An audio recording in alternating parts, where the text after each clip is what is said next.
Welcome to episode 21 of Scorned by Muses. Does art have a right to exist?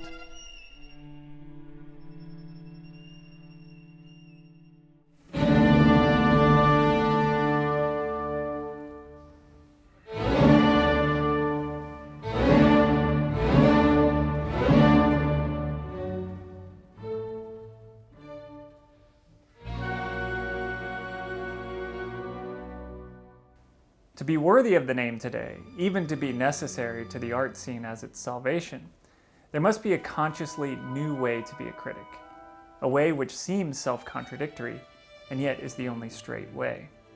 It is the way of dialectic, which leads the critic to question his own will to believe in art and his own tendacious pursuit of the aesthetic. This is how the critic Donald Cuspit begins his essay, The Necessary Dialectical Critic, which was first published in the spring of 1979. He goes on, "There was once, not even so long ago, a different necessity to criticism. The critic documented the work as a fact. He judged it as a value that could be clearly fixed. What the artist strove for was there for the critic's asking, as though the artist was simply getting the work in position for the critic to see its true import. Those sanguine days are gone forever." So what should the art critic do? To be dialectical today is the only way to restore the critical element in thought about art. And then he further specifies, criticism itself is intervention in the exhibition of art, a necessary intervention to show up the art's contradictions, which are the source of its revolutionary potential, i.e. its significance for freedom. I found this obscure essay contained within a book of Cuspit's writing that I bought at a used bookstore. I think it's one of the most lucid pieces of writing that I've ever read about the changed role of the critic during and after the period of modernism. How many critics today are up to the task which Cuspit lays out for them? Few, if any. Certainly not Shawn Tatol, whose Manhattan Art Review seems to be, for better or worse, one of the only things that young artists are actually reading these days. We'll get into the specifics of Tatol's shortcomings a bit later. First, I think it might be helpful to flesh out Cuspit's notion of dialectics. Cuspit studied with Theodor Adorno at the University of Frankfurt in the 1950s. Adorno and other members of the Frankfurt School inherit their method of dialectics from the tradition of Hegel and Marx. Adorno's influence on Cuspit's essay is quite apparent, and it echoes the way that Adorno opens his book, Aesthetic Theory, which was posthumously published in 1970. A close reading of the opening lines will help us start to grasp the dialectical problem of art. Shawn, I can feel your eyes rolling back into your skull. In Aesthetic Theory, Adorno writes, "It is self-evident that nothing concerning art is self-evident anymore, not its inner life, not its relation to the world, not even its right to exist." Nothing concerning art is self-evident anymore. What exactly does he mean by anymore? Since when? Cuspit similarly refers to a time not even so long ago when our relationship to art was different. Was there a time when art's relation to the world was self-evident? And what was that time? Further down on the page of Adorno's book, he gives us a clue. Absolute freedom in art, always limited to a particular, comes into contradiction with the perennial unfreedom of the whole. In it, the place of art became uncertain. The autonomy it achieved after having freed itself from cultic function and its images was nourished by the idea of humanity. As society became ever less a human one, this autonomy was shattered. Drawn from the ideal of humanity, art's constituent elements withered by art's own law of movement. Yet art's autonomy remains irrevocable. All efforts to restore art by giving it a social function, of which art is itself uncertain and by which it expresses its own uncertainty, are doomed. This, of course, requires some unpacking. But before we begin to unpack, I will first stress that there are important assumptions that Adorno takes for granted in his writing, which come from the history of Marxism. And I would say that aesthetic theory is pretty much impossible to understand properly without an understanding of the history of Marxism. And in case you don't believe me, Adorno makes this extremely explicit in his conversations with his fellow Frankfurt School thinker, Max Horkheimer, which were transcribed and published under the title Towards a New Manifesto. In their conversation, the two men talk about the need for the re-establishment of a socialist party with a strictly Leninist manifesto. Anyway, let's look a bit more closely at that passage from aesthetic theory. Absolute freedom in art always comes into contradiction with the perennial unfreedom of the whole. In other words, art cannot be free when society is unfree. Art today might appear free, especially in the anything-goes post-postmodern contemporary art world where everything can be art and all practices are valid. Yet the structure of our capitalist reality puts certain material, economic, and social limits on the artist and on works of art. But the limits are not merely material and economic, as in not having enough money or resources to realize a particular idea. The limits are also ideological. The artist's ideas themselves are constrained. The artist's imagination is closed in by his capitalist reality. A political and social transformation beyond capitalism would not only mean that we would no longer have the same kind of material and economic constraints, we would no longer have the same ideological constraints. Our idea about the ways in which the world could be configured aesthetically would potentially open up in profound ways which we can't with any clarity foresee, but it would likely mean that what we call art today would no longer be practiced in the same way. The autonomy art achieved after having freed itself from cultic function and its images was nourished by the idea of humanity. Cultic function here refers to art which was made for religious or ritual purposes. Prior to the humanist transformation of art and thought which began with the Renaissance, nearly all art had a cultic function. Fertility sculptures, rain dances, tribal masks, portraits of gods and goddesses, these aesthetic objects were integral to cultic rituals and to a way of life informed by those rituals. In these societies, the purpose of art was obvious. Beginning around the 15th century, commercial society was eroding the authority of the church and liberating art from its ecclesiastical or cultic purposes. Art became a commodity, which was commissioned, bought, and sold by bourgeois patrons. In this era of burgeoning modernity, art became free to explore human ends, and not merely divine ones. By art becoming a commodity, it was liberated from its cultic function. But its commodity status, which was liberatory in the early phase, later proved to be a problem. As society became ever less a human one, art's autonomy was shattered. Drawn from the ideal of humanity, art's constituent elements wither by art's own law of movement. The humanistic ideas which came out of the Enlightenment breathed an optimism into the world.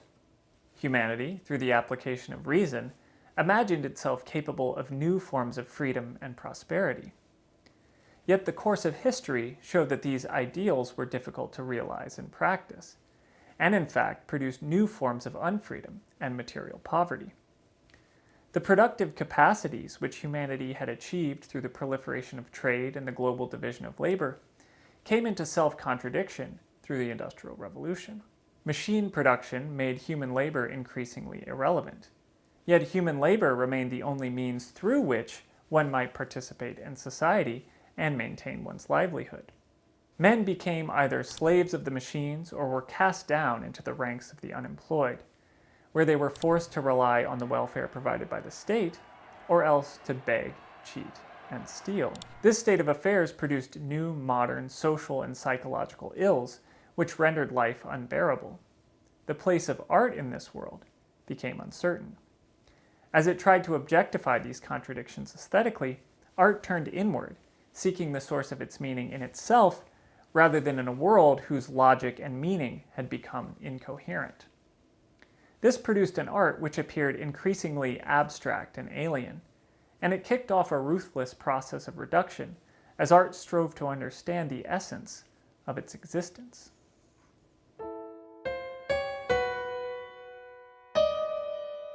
Yet art's autonomy remains irrevocable. All efforts to restore art by giving it a social function of which art is itself uncertain and by which it expresses its own uncertainty, are doomed. This is perhaps the most difficult part of the opening passage, because it doesn't have a definite answer. Once art became free of its cultic purpose, it was forced to confront the challenge of determining a new purpose. But that new purpose never quite solidified. Art became uncertain just as society itself became uncertain. Without an omnipotent God to impose order onto the world, society faced a crisis of meaning, which gave the modern age an open-ended and restless character. That open-endedness once seemed like an opportunity for humanity to become more free and more prosperous. Yet in the age of industrial capitalism, the open-endedness became a bottomless pit of nihilism. Suicide and narcotics seem like the only way out. Art in this historical epoch cannot regain the wholeness of purpose that it had for the Greeks, the Egyptians, and the Neolithic goddess worshippers. Its old social function has been destroyed. So what can art do? On the one hand, art is a commodity, but it is a commodity which does not have an obvious use value. You can't eat it, you can't wear it, you can't live inside of it. A modern artwork is an aesthetic object which refers to nothing but itself. Its meaning is contained wholly within the bounds of its materiality as a work of art. By the late 20th century, when both Adorno and Cuspid are writing, art had become a very strange practice indeed, one whose value was not clear. If art has no obvious aesthetic relation to the world outside of itself, and it has no pragmatic relation to the world outside of itself, then why the hell do artists make this stuff?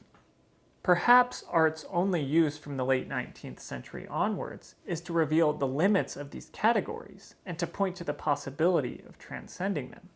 Adorno says later in the book, art criticizes society by merely existing.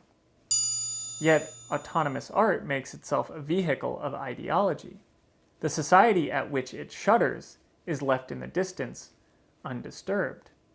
The failure of art and of art criticism in our time can largely be chalked up to the inability of artists and critics to reckon with the weight of this contradiction and uncertainty. The practice of art and its value today are merely affirmed. Artists and critics take art's value for granted.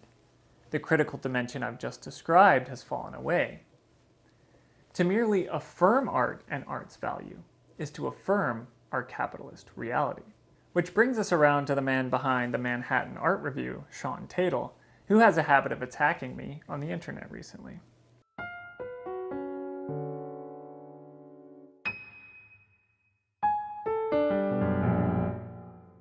I think Taylor's an idiot. Let's just say that. I think he knows absolutely nothing about art. I think he's a Philistine. Yet the attacks do little damage because the only weapons Tatol has at his disposal are tipped with the dull barbs of ad hominem insults. And this applies not only to his pathetic lashings out against me, it applies to his criticism, if we want to venture to call it that, as a whole.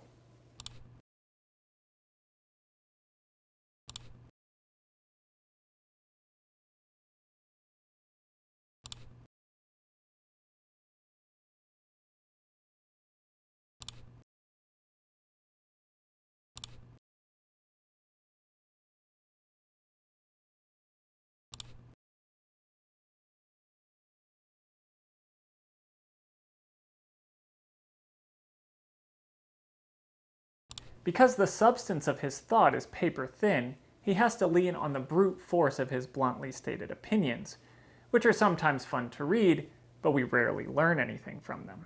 Now sure, it feels good to say your inner thoughts out loud when everyone else is afraid to do so, and I'm plenty guilty of this myself. This is really stupid. Yeah, these are bad. And nobody's gonna read your stupid little text. Is the art in the room with us right now? Yet Tatol doesn't have a coherent ideological viewpoint from which his opinions can carry any weight. In a recent blog post Tatol wrote about Arthur Danto's After the End of Art, he even shockingly admits to his inability to think. Basically, I keep finding myself in a situation where I imagined myself jotting down a quick take that immediately turned out to be too complex or too annoying to address briefly. So I'd get gummed up and drop it. I've always had that problem with essays, which is why criticism is a useful format. It's a lot easier to deal with a large idea provisionally in reference to a specific subject than it is to take the idea itself head on. So Tatol has a problem thinking about big ideas, and with writing essays, the form through which typically one attempts to cogently express one's ideas. Pair that with his unwillingness to take any of his ideological opponents seriously, and it makes it difficult for me to take his project seriously. But so many people read his damn blog that I'm going to give it a try.